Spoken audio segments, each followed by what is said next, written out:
mankind has always been fascinated by space. So everyone would have enjoyed spending an evening in a mountain with a sunny, starry sky and having a look at the stars. Since the ancient era, we have always been inspired, and a lot of legends of current, let's say, cosmology and so on were developed in those times. But it's been only in the last century that we're actually capable of reaching this new border, this new frontier. So in 1957, there was the launch of the first satellite, Sputnik. In a couple of years, the first man, Gagarin, and the first woman, Tereshkova, were in space. Within 15 years, we were on the moon with the Apollo 11 mission. And after that, there were a lot of technological developments, like the space shuttle and European launchers, and also European astronauts like Samantha Cristoforetti. Nowadays, even private companies are accessing space. We can all think of Elon Musk and his SpaceX.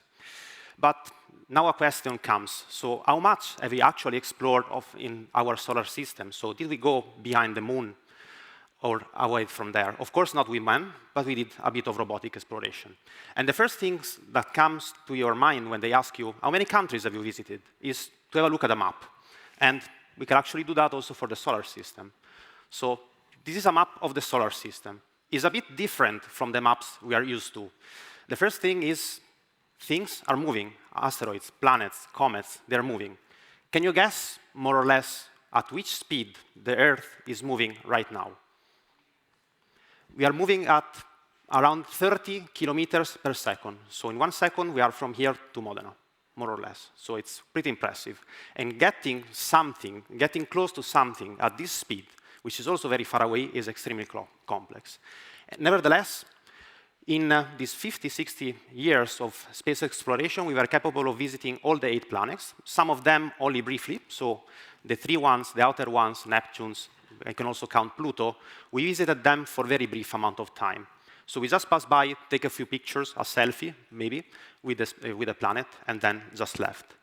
But if we look at the whole solar system, we have many more objects in there. And you see these small dots in the map. And these are the asteroids. So in the solar system, we have known more or less 1,370,000 asteroids. How many of these asteroids have we visited up to now? 10, 5, 100? Well, in the last 20 years, we were capable of visiting 60 asteroids. Not much. There is still a lot to discover there. And asteroids are extremely important. And they are important because they are the remnants, so what's left from the cloud that gave birth to our solar system. So there's a lot of material, a lot of resources in these bodies. And the bodies, these asteroids, are varying a lot in size. So we can go from a few tens of meters, so more or less the size of a house, to a few hundred meters, or even to kilometers in diameter. The largest one, that are called nowadays minor planets, can be as big as 100 kilometers in diameter. And in this asteroid, as I was mentioning, there's a lot of resources that we can find on Earth, and that are there available at our disposal. And among these ones, among these minerals and metals and materials, we have rare earth elements. So, as the name says, these are quite rare on the Earth, but they are extremely important. So if you think of one device that is now in your pocket, and you can guess which one I'm talking of course, is the smartphone, there are many of these materials inside. So inside the smartphone, we can have up to 20 or more than 20 of these rare earth elements or precious metals. And they are extremely important because they are used for the batteries, they are used for the electronics inside the mobile phone, they are used for the vibration and for the bright colors that we have on the screen, for the touch screen itself. So they are extremely important. And the name that is used to refer to this kind of objects, so this kind of materials, is rare earth element. It means that they are extremely difficult to find, to extract on our planet.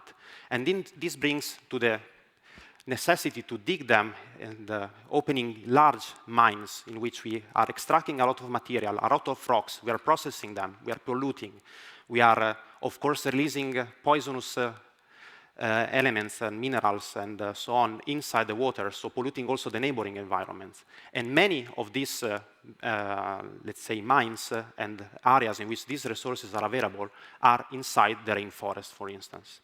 So it's extremely critical, but it's also extremely important for our technological development. And there is also another side effect, which is the location, as I was saying, of these elements. It's very unevenly distributed on our planet. So these are mainly located in countries like China. A lot of these materials, so the vast majority of the resources is there. In Brazil, Australia, Russia, and a bit in North America and South Africa. None of these elements is found at a reasonable amount of quantity, at a reasonable quantity in Europe. So we need to import them, and we need to import them to create critical technologies. So there's a problem also in the geopolitical term. And if we go back to the asteroids, so I was saying their size is more or less a few kilometers, a few hundred meters, but the amount of resources that is estimated to be inside these objects is huge. So if we take just one asteroid, which is called 986 DA, they have weird names, but there's a logic behind. We are engineers and scientists anyway.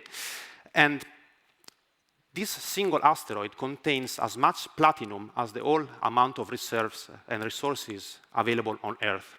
So we just go there, we can pick one asteroid and get the materials and the minerals that are needed for the next 50 years. So there's a lot of potential there. Now there is a question, of course. Is this science fiction? Can we actually manage to do something like this? Well, actually, these 16 missions that were launched in the past 20 years really achieved a lot. So last year, OSIRIS-REx, a probe by NASA, was capable of landing on an asteroid, touching the ground, and retrieve a bit of material, and even bring it back to Earth in a capsule that you can see on the upper right of this slide. A few years before, the Hayabusa mission was the first one to actually land and retrieve materials from an asteroid. So we went from a few tens of grams from Hayabusa to hundreds of grams for the OSIRIS-REx mission. And if we think of what we were capable of achieving in the first years of the space exploration, within just 10 years, so from the first satellite to land on the moon, there is a lot of potential. So I really believe that by the mid of this century, if we actually work together, we can achieve this target. Of course, this has also a cost, so it's not easy to set up a mission like this, and it needs a lot of resources also to make this affordable compared to the classical ways of extracting materials. But we can think of solutions, so we can think of nets that can actually go around the asteroid, they can capture it and then bring it back to Earth, or if it's a solid asteroid, we can even think of harpooning him and bring it back as a cowboy back to our Earth. Of course, we must avoid crashing them on the surface, or we all fall back to these bad situations like Armageddon. Anyway, I think we are at a moment in which there is actually the possibility to have a really big change in our future. So for sure, more people will have the possibility to see these kind of images and look back at the Earth from space and thinking of how precious this blue marble is for everyone. And it's the only place in the universe up to now that we know we can live on. So it's extremely precious. So thinking that space exploration can actually be a means to protect our own planet is something which I believe is extremely important. Thank you.